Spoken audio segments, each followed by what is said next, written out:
안녕하세요. 이미선의 책 읽기 당신에게 문을 엽니다. 이미선입니다.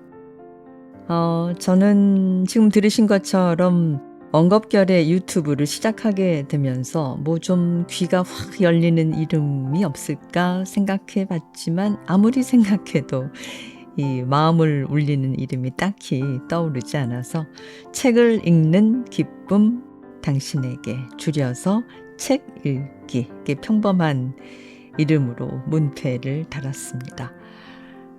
저의 큰 관심 분야 중에 하나인 심리 상담 관계, 그런 쪽의 유튜브를 자주 저는 살펴보게 되는데요. 최근에 상담 심리사 우따의 유튜브 채널을 알게 됐습니다. 궁금하지 않을 수 없죠. 유튜브를 찾아보니까 정말 적극적이고 긍정적이고 자신감 뿜뿜, 밝은 등등 느낌의 30대 여성 우따 씨를 만날 수 있었습니다. 우따의 첫 번째 책이 올 2월에 나왔더라고요. 그리고 제가 궁금했던 어느 나라 말이지 하는 그 이름 우따는 웃음을 주는 따뜻한 심리 상담사의 준말에서 우따를 만들었더군요. 한번 들으면 잊어버리기 어려운 정말 좋은 이름이라는 생각입니다. 유튜브 채널에서 이미 13만 구독자를 갖고 있는 상담 심리사 우따의 첫 번째 책의 제목은 인생을 숙제처럼 살지 않기로 했다. 책을 당장 사서 줄을 쳐가며 열심히 읽었습니다. 어떤 분일까 무척 궁금했죠. 책에서 소개하는 우따 나예랑 씨를 잠깐 살펴보면은요.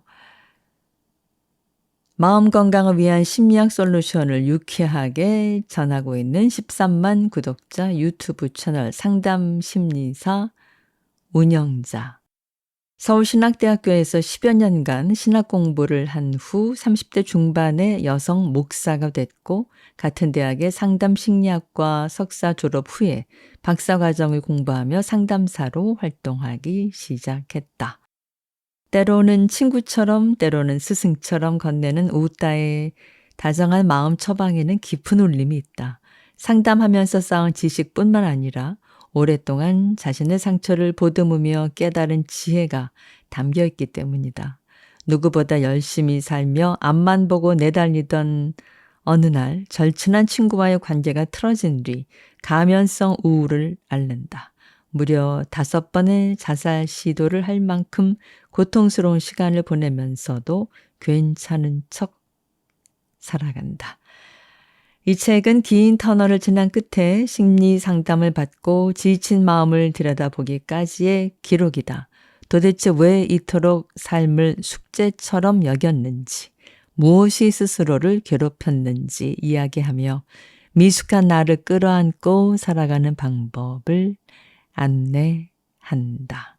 숙제 같은 인생을 축제로 만드는 특별한 마음 처방이다.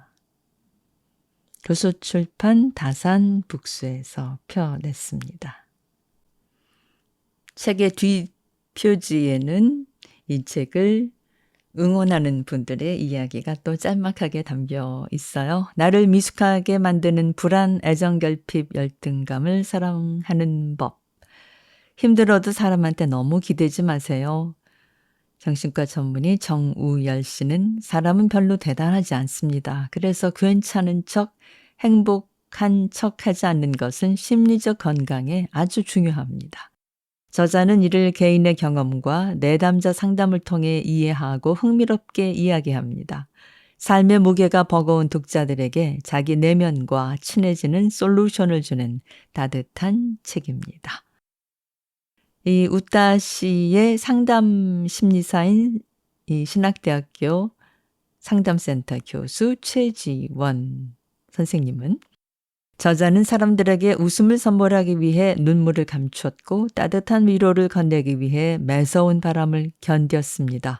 이제 웃음을 주는 따뜻한 상담 심리사에서 나아가 웃지 않아도 따뜻한 나가 되기를 바랍니다.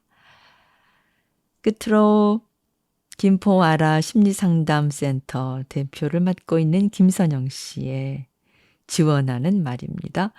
죽을 만큼 힘든데도 애써 웃었던 저자의 삶이 남의 일처럼 느껴지지 않는 건 가면을 쓰고 살아가는 모두가 공감하는 아픔이 묻어있기 때문입니다. 이 책은 가면을 벗고 상처를 마주하며 빛을 향해 가는 여정의 나침반이 되어 줄 것입니다.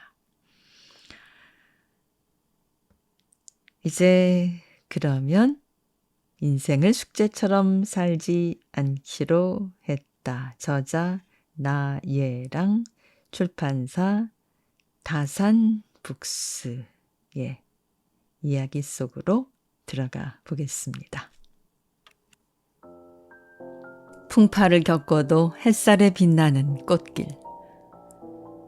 그렇게 소몰이 하듯이 하루하루를 보내고 이런저런 치료를 받으면서 극심한 우울증은 어느 정도 호전됐습니다. 제가 그 육교에서 했던 짓들도 잊은 채 살았습니다. 약 기운에 그냥 멍하니 살았습니다. 그러다 어느 날 어디 가는 길에 다시 그 육교를 건너게 됐습니다. 몇 개월 만이었죠. 그런데 육교에 올라선 순간 저는 입을 다물지 못하고 한참을 서 있을 수밖에 없었습니다. 양쪽 난간에 꽃이 잔뜩 심어져 있었습니다. 세상에 꽃길이 돼 있었어요. 제가 죽으려고 허리를 숙여 발끝을 들어 올리던 그 난간에 빨간색, 노란색, 보라색 꽃들이 수북이 모여 햇살과 바람을 맞으며 신나게 꽃잎을 흔들어대고 있었습니다. 그동안 고생 많았다, 예랑아. 너 그때 잘 지나갔어 하면서 축하의 의미로 플래카드 같은 꽃잎을 신나게 흔들어대는 것 같았습니다. 저는 잠시 넋이 나가서는 가만히 그 길을 보기만 했습니다. 이런 젠장, 이제는 떨어지려고 해도 저놈의 이름도 모를 꽃들 냄새가 코를 찔러서 떨어지지도 못하겠네. 이렇게 중얼거리며 꽃들의 축하를 온몸으로 받으면서 그 꽃길을 천천히 건넜습니다. 전 원래 꽃길만 걸어라는 말을 좋아하지 않아요. 세상에 그런 유토피아는 없기 때문입니다. 저는 비현실적인 희망을 심어주는 무한 긍정 마인드를 선호하지 않습니다. 사람은 현실적인 수준에서 비판적이고 부정적인 시각을 갖출 필요가 있어요. 그런데 이제 꽃길만 걸어라는 말이 제 안에서 새롭게 정의됐습니다. 그 꽃이 결코 아름답지만은 않았음을 이제는 알기 때문입니다. 꽃 한 송이에는 모진 바람, 크고 작은 벌레의 공격, 사람들의 무심한 발길질, 과도하게 쏟아지는 비가 담겨 있습니다. 그러다가 어느 날은 쨍한 햇빛을 받으며 언제나 예뻤던 것처럼 거기 서 있는 거예요. 그 꽃이 어제는 어땠고 그저께는 어땠는지 그 꽃만 아는 겁니다. 이제 꽃길만 걸어라는 말이 제게는 결코 무한 긍정 멘트가 아닙니다. 인생이란 게 원래 이처럼 더럽고 복잡하고 힘겹고 그러다가 또 햇빛 쨍하니 살만하고 그런 거니까요. 그 양면성을 받아들이고 인생의 아름다움으로 소화시킬 수 있다면 그게 바로 꽃길이죠. 삶은 죽으려던 육교와 꽃길 같은 육교로 나뉘는 것 같지만 사실 하나의 주소지에 있습니다. 장미의 꽃과 가시는 같은 줄기에서 나옵니다. 너무 웃겨서 흐르는 눈물과 너무 아파서 흐르는 눈물이 같은 눈물샘에서 나옵니다. 내 안의 미숙함과 성숙함은 공존하며 둘 다 사랑스러운 내 자신으로 받아들이면 그때 삶은 꽃길이 됩니다. 온갖 풍파를 가득 품고도 햇살에 빛나는 꽃길이요. 전 그날 온몸을 힘차게 흔들며 향기를 내뿜던 그 꽃들을 바라보며 제 인생을 조금 더 소화해낼 용기를 얻었습니다. 여전히 약을 먹고 우울증을 지나면서도 내 안에 공존하는 미숙함과 성숙함을 들여다볼 수 있게 됐어요. 그리고 죽고 싶은 마음이 들 때는 제 자신을 부여잡기 위해 전문가인 지인에게 전화를 걸어 도움을 요청했습니다. 자살 충동이 들 때 가장 좋은 방법입니다. 이미 환자 안에는 자신을 살릴 힘도 의지도 없기 때문에 타인에게 도움을 요청해야 합니다. 타인이 귀찮아하지 않을까 걱정하다가는 죽습니다. 타인이 귀찮아하더라도 자기 자신이 사는 게 우선이지요. 전 그렇게 5번의 고비를 넘겼습니다. 가장 깊숙이 감춰두었던 상처, 엄마. 진짜 나를 알아가는 순간들, 저와 동일시되어 있던 그 친구와 분화되는 과정은 정말이지 뼈를 깎는 고통이었다고 표현해도 될 만큼 아주 많이 고통스러웠습니다. 그래도 저를 계속 들여다봐야 했습니다. 더 이상의 가면은 안 되니까요. 일 중독으로 살던 전 더 이상 일하지 못했습니다. 설상가상인지 차라리 잘된 건지 전 그 무렵 허리 디스크가 터졌고 디스크액이 흘러 염증이 생겨 수술을 했습니다.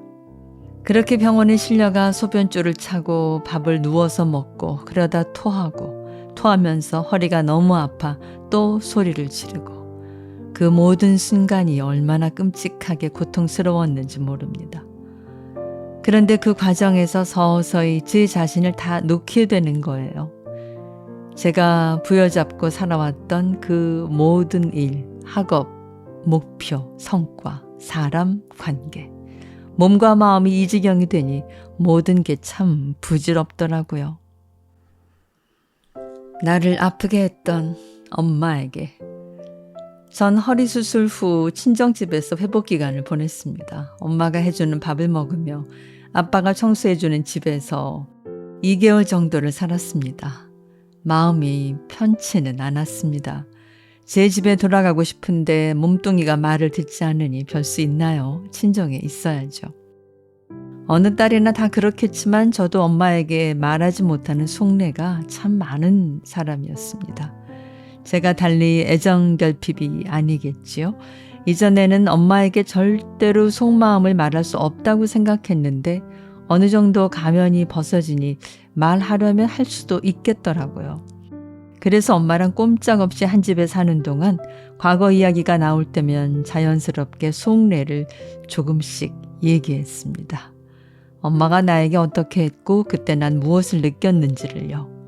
물론 엄마는 기억을 못하는 게 대부분이었죠. 사실은 제가 10년 전에도 엄마에게 그동안 상처받은 제 속마음을 A4 용지 넉 장으로 써서 드린 적이 있는데 그때 들었던 말은 난 너에게 최선을 다했어. 도대체 하고 싶은 말이 뭐야? 하고 싶은 말을 넉 장이나 써서 드렸는데 제 눈 한 번 마주치지 않고 등을 보인 채 일만 하면서 하고 싶은 말이 뭐냐고 묻다니. 전 그때 역시나 깨질 수 없는 사람을 건드렸구나 싶어 내가 다시는 말하지 않는다. 내가 무얼 바라고 속마음을 말해서 상처난 데 소금을 뿌렸을까 생각했어요. 그런데 이번엔 달랐어요. 엄마의 프라이버시를 위해 자세히 나열할 수는 없지만 제가 어린 시절에 충격을 받았던 2-3가지 사건을 말했어요. 겉으로는 아무렇지 않은 척 말했지만 속으로는 얼마나 떨었는지 몰라요. 처음 꺼내는 이야기였죠. 원래 저희 엄마 캐릭터라면 제 말을 들어주기보다 제 기억이 잘못됐다고 하거나 제가 예민해서 그렇게 생각한 거라며 받아치고 안 받아줘야 하거든요. 그런데 웬일인지 엄마가 아무 말도 하지 않고 한참을 듣고 있더라고요. 한참 정막이 흐른 후에 엄마가 말했어요. 그러니 네가 얼마나 힘들었겠니. 눈물을 가득 머금은 것 같은 떨리는 목소리였어요. 그 말 한마디 듣는 순간 가슴에 맺힌 것들이 다 내려가는 것 같았어요. 전 그 한마디가 듣고 싶어 30대 중반까지 이렇게 뺑뺑 돌아온 걸까요? 그 순간에 느꼈던 감정은 어떤 단어로도 표현할 수가 없어요. 그 강한 사람이 저렇게 말하는 걸 보니 마음이 아프기도 하고 시원섭섭하기도 하고 엄마에게 내 존재가 그대로 받아들여진다는 게 이런 느낌인가 싶으면서 아주 만감이 교차했어요. 물론 겉으로 전혀 티를 안 냈죠. 전 무덤덤하게 대답했어요. 엄마도 너무 힘들었으니 그랬겠지. 그리고 서로 아무 말도 하지 않았어요. 미숙한 나라서 다행이야. 전 아주 두껍고 단단한 껍데기를 조금씩 벗으면서 알에서 부화하기 시작했습니다. 지금까지 저는 제 자신이 잘나고 멋지고 성숙한 사람인 줄 알았는데 이제 보니 겨우 알에서 나오기 시작한 공룡이더라고요. 왜 공룡이냐면 알 껍데기가 제일 두껍잖아요. 전 사실 자신이 어떤 공룡인지도 모르고 부화한 미숙한 생명체로 자기 정체성을 형성하지 못하고 그저 사회가 부여한 모습대로 겉보기에만 성숙하게 살았던 거죠. 껍데기를 벗고 보니 전 정말 미숙했더라고요. 자존감은 낮고 자존심은 세고 자기 마음도 잘 알아채지 못하고 억압, 방어, 부인을 생활하면서 페르소나 덩어리로 살아가던 사람이라는 걸 그제야 알게 됐어요. 이렇게 미숙하게 살면 굉장히 스트레스를 많이 받아요. 우울증에 걸리기도 쉽고 몸도 자주 아프죠. 자신을 억누르면 몸이 소리를 내거든요. 그리고 진실하고 편안한 대인관계가 없으니 겉으로는 밝을지 몰라도 속으로는 계속 고립되고 외로워요. 그럴수록 열등감과 수치심은 더 깊어집니다. 소속감이 없을 때 열등감이 더 깊어지거든요. 관계, 일, 정체성, 감정, 어느 것 하나 편한 것이 없어요. 내 안에 미숙이와 성숙이. 제가 가면을 벗고 제 모습 그대로를 보여주며 만났던 친구가 어느 날 저에게 그런 말을 했어요. 넌 멘탈이 대통령감이야. 나이는 30대인데 한 70, 80년쯤 압축해서 살고 있는 사람 같아. 그런데 있잖아. 내 속에는 11살짜리 아이도 하나 있는 것 같아. 그 아이를 버리지 마. 넌 걔 때문에 사랑스럽거든. 난 내가 멋진 사람이라서 좋은 게 아니라 미숙한 내가 있어서 좋은 거야. 그 말이 참 듣기가 좋더라고요. 여러분, 우리 안에는 다 미숙이가 있어요. 우리가 80살, 90살이 되면 성숙해질까요? 아니요. 인간은 죽을 때까지 미숙할걸요. 그럼 언제 성숙해지냐고요? 내 안에 있는 11살짜리 미숙이를 꼭 끌어안고 그 아이를 수치스러워하지 않으면서 사랑으로 돌볼 수 있으면 그게 성숙함이죠. 그러니까 성숙이는요. 자기 안에 미숙이를 버리는 게 아니라 그대로 안아주는 거예요. 우리는 누구나 약하고 또 강합니다. 누구나 미숙하고 성숙해요. 그런 자신의 모습을 인지하고 조절하며 끌어안고 함께 갈 수 있다면 그게 곧 성숙입니다. 자아 성찰하기. 애정결핍을 끌어안으려면 내 문제를 아는 것이 가장 중요합니다. 자아 성찰을 하는 거예요. 쉽지는 않지만 꼭 필요한 작업입니다. 아무리 부끄럽고 수치스러워도 나의 내면과 마주보는 성찰을 해야 합니다. 프롤로그에서 고백했듯이 저도 애정결핍이 있어요. 끝내주게 세련되고 티 안 나는 애정결핍이요.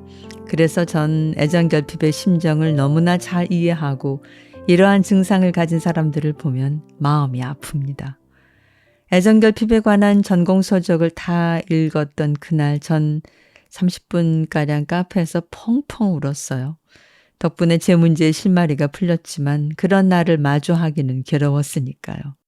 이처럼 성찰은 결코 유쾌하지 않습니다. 쓰라리고 비참합니다. 그렇지만 나를 마주해야 달라질 수 있어요. 전 그렇게 제 모습을 외면하고 살다가 심리학을 공부하면서 제가 얼마나 인정에 목마른 사람인지 알게 됐고 그런 제 자신을 모른 척하지 않기로 했어요. 성과가 잘 나오지 않거나 권위자에게 인정받지 못하면 잠을 못 자고 가슴에서 분통이 터지는 제 자신을 팽팽하게 제 앞에 세워놓고 봤습니다. 너무 수치스럽고 비참했어요. 그때 저의 카톡 프로필 문구가 어쩌다 마주친 밑바닥이었어요. 저의 밑바닥을 외면하지 않고 스스로 부드럽게 받아들일 때까지 팽팽하게 마주보기로 작정한 것이죠. 그렇게 6개월 정도 지나니 점점 그 인정에 목마른 녀석이 불쌍해 보이면서 약간 정감이 가더라고요. 그렇게 꼴도 보기 싫더니 이젠 미운정 고운정 다 들어서 제가 사이좋게 데리고 가야 하는 단짝으로 받아들여진 것이죠. 그리고 나니까 신기하게도 그 녀석이 그렇게 기승을 부리진 않았어요. 전 가끔씩 그 녀석이 고개를 들 때마다 혼잣말을 했어요. 그 사람이 날 싫어한다는 증거 있어? 그 사람이 날 인정하지 않았다고 해서 나의 가치가 없어지는 거야? 내가 꼭 모든 사람에게 인정과 사랑을 받아야 해. 나도 모든 사람을 인정하는 건 아니듯이 사람마다 훌륭함과 사랑스러움의 기준은 다르지. 이렇게 전 타인의 인정과 사랑으로부터 조금씩 독립하기 시작했습니다. 그저 제 자신을 마주보고 이해해 주기만 했는데도 말이죠. 지금도 가끔 어떤 결정을 내리고 행동할 때 주변의 소리가 신경 쓰이면서 이랬다가 그들이 날 미워하면 어쩌나, 나를 욕하려나 이런 생각이 올라와요. 그때마다 전 혼잣말을 합니다. 욕하려면 욕해라. 욕은 아무리 먹어도 살이 안 찐다. 그게 당신의 생각인 걸 제가 어쩌겠습니까? 하면서 더 이상 타인의 애정을 갈구하지 않습니다. 타인의 인정과 수용에 목매지 않아요. 주면 고맙고 안 줘도 상관없죠. 내가 나를 제일 모른다. 인정하기 어려운가요? 말도 안 된다고 생각할 수 있어요. 난 전혀 그런 사람이 아닌데 내 안에 그게 있어서 그 사람이 싫은 거라니. 그 무슨 엉뚱한 말인가요? 그런데 그림자는 무의식에 있기 때문에 내가 인지를 못해요. 나에게 그게 있는지를 모른다는 말이죠. 그런데 남들이 볼 때는 보여요. 사람은 자기 자신을 가장 잘 안다고 생각하지만 사실은 자기가 제일 모른다고 해요. 나는 앞에 있는 빛을 보고 있으니 뒤에 있는 그림자가 안 보이는데 옆에서 다른 사람이 보면 빛도 보이고 그림자도 보이거든요. 그래서 날 정말 알고 싶다면 나랑 같이 사는 사람, 나랑 친한 사람에게 물어봐야 합니다. 나와 가까운 사람이 볼 때는 내가 싫어하는 그 사람과 나의 닮은 부분이 보일 수 있어요. 직장에서 야무지지 못하고 느릿느릿하고 주변 정리를 못하는 사람을 보면서 유독 분노와 비난을 쏟아내는 친구가 있어요. 왜 쓰레기를 보고도 치우지 않느냐고, 왜 음식을 먹고 흘린 걸 닦지 않느냐고, 왜 업무 처리를 야무지게 안 하냐고, 화가 잔뜩 나서는 퇴근 후에 저에게 하소연을 하고는 했죠. 그 사람 때문에 천불을 내면서 직장을 그만두고 싶어 했죠. 실제로 그 친구는 정리정돈을 잘하고 손이 빠르고 야무져요. 칼같이 약속을 지키고 시간을 어기는 사람을 보면 마음을 확 닫아버릴 정도로 싫어했어요. 그런데 제가 그 친구 집에 갔을 때 보니까 여기저기에 먼지가 참 많더라고요. 이불 정리도 하지 않았고요. 어렸을 때 느리고 실수가 잦고 지저분해서 많이 혼나면서 컸는데 노력으로 자신을 바꾼 경우일 수 있어요. 야무지고 빠르고 깔끔한 사람이 됐지만 그렇지 않은 사람을 보면 보통 이상 화가 나고 스트레스를 받죠. 그 친구는 원래 깔끔하고 야무졌던 게 아니에요. 만약 그랬다면 먼지도 없었어야 했죠. 물건만 깔끔하게 정리했을 뿐 원래 꼼꼼하게 청소하는 사람은 아닌 거죠. 그러면서 그런 사람을 볼 때 그렇게 발끈하고 스트레스를 받는다는 건 그 친구 안에 여전히 느리고 답답한 모습, 지저분하고 야무지지 못한 모습이 열등감으로 남아있는 거예요. 여전히 숨기고 싶은 부분이라 무의식에 꾹 눌러 담고 상당히 노력하면서 살고 있는데 그게 남에게서 보이니까 화가 나는 거죠. 자기 비난 대 자기 성찰. 자기 발전은 채찍질과 비난으로 하는 것이 아니라 성찰로 해야 건강합니다.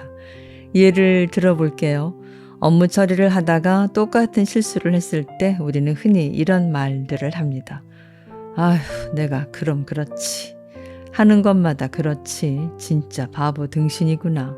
그거 하나를 제대로 처리 못해서 앞으로 어떻게 밥 벌어먹고 살겠냐? 똑같은 걸 또 틀리다니. 그냥 나가 죽어야지. 살아서 뭐하냐? 굉장히 익숙한 멘트들입니다. 스스로에게 자주 하는 말들이죠. 이런 게 자기 비난입니다. 자기 성찰은 달라요. 아이고, 이 부분을 내가 깜빡 놓쳤네. 저번에도 실수했는데 또 그랬네. 앞으로 이 부분을 처리할 때는 더 집중해서 여러 차례 꼼꼼하게 살펴야겠구나. 팀장님께 혼난 건 내 실수에 대한 책임이고 결과니까 너무 기분 나쁘게 듣지 말고 다음에 꼭 잘 검토해야겠다. 이렇게 오버하지 않고 객관적으로 상황을 살피며 자신이 실수한 부분에 다음에 어떻게 발전시킬지 생각하는 것이 성찰입니다. 자기 발전은 스스로를 갉아먹고 깎아내리는 자극으로만 이루어지진 않아요. 오히려 그 반대입니다. 자기를 용서하지 못하고 다그치면 당장은 발전하는 것 같지만 속은 건강하지 않습니다. 뭔가 놓치면서 달려가는 셈이죠. 외제차 타고 멋지게 뽐내면서 엔진 오일 점검은 안 하는 거예요. 진짜 훅 가는 수가 있습니다. 남의 시선과 평가에 쩔쩔매고 자신을 다그치면서 내면은 돌보지 않는다니요. 꼭 그렇게 나에게 욕을 한 사발 퍼 부어야 마음이 편한가 봐요. 여러분, 우리는 이미 참 많이 혼났고 지금도 혼나고 있어요. 이제 그만해도 됩니다. 혼나면 딱 그 행동만 수정하게 되지만 자기를 수용하고 성찰하면 전반적으로 다른 분야에서도 두루 발전하게 됩니다. 심리적인 안정감과 여유가 있기 때문에 더 많은 것을 보고 더 멀리 생각하는 안목을 갖추거든요. 경직된 사람은 눈앞의 것만 생각하지만 여유롭고 자율적인 사람은 훨씬 더 많은 것이 눈에 들어오기 마련이죠. 진정 성숙한 사람의 자기 발전은 그렇게 하는 겁니다. 그렇게 터널을 지나고 나면 시간은 약일까요? 아니요. 시간은 시간이고 약은 약입니다. 고통을 견디는 약 같은 건 없어요. 그냥 버티고 견디고 살다 보면 어느새 시간이 지나 있는 거지. 시간이 약이 되어 나를 치료해 주는 건 아니더라고요. 생명체는 고통을 가하면 반응을 합니다. 자동 반사적으로 팔딱거리고 고통스러워합니다. 곤충, 물고기, 동물, 사람 다 마찬가지죠. 자동 반사적인 것은 무슨 수로 막나요? 그냥 충분히 아파하면서 팔딱거리세요. 충분히 팔딱거리고 나면 서서히 힘이 빠집니다. 힘이 빠지면 그 고통에서 벗어나고자 하는 게 아니라 그냥 고통과 하나가 됩니다. 충분히 아파하며 아픔을 품다 보면 결국 초월하게 되는 것이죠. 정신을 잃으면 제 정신이 돌아옵니다. 충분히 넘어져야 일어섭니다. 충분히 망가져야 제대로 삽니다.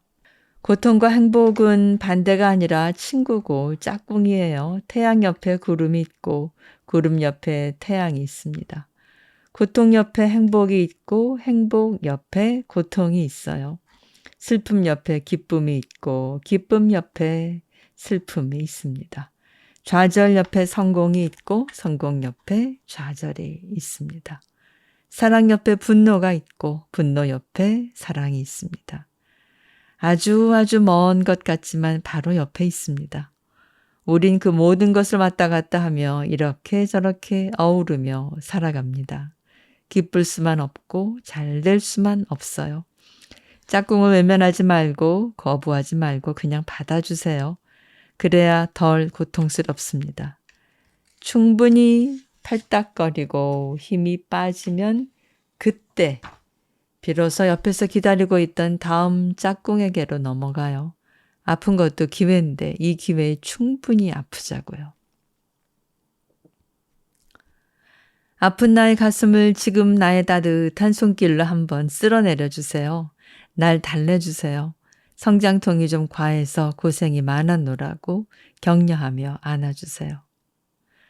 그리고 날 보세요. 난 아무것도 아닙니다.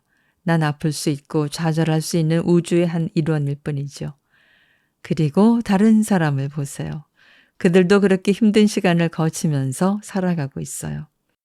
나만 힘든 건 아닙니다. 우리 인생 다 그래요.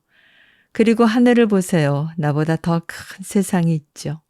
그 세상의 뜻에 따라 고통의 운명에 처해 있음을 받아들이고 내가 계획한 것보다 더 나은 삶을 선사해 줄 그 숙명에 굴복하는 겁니다.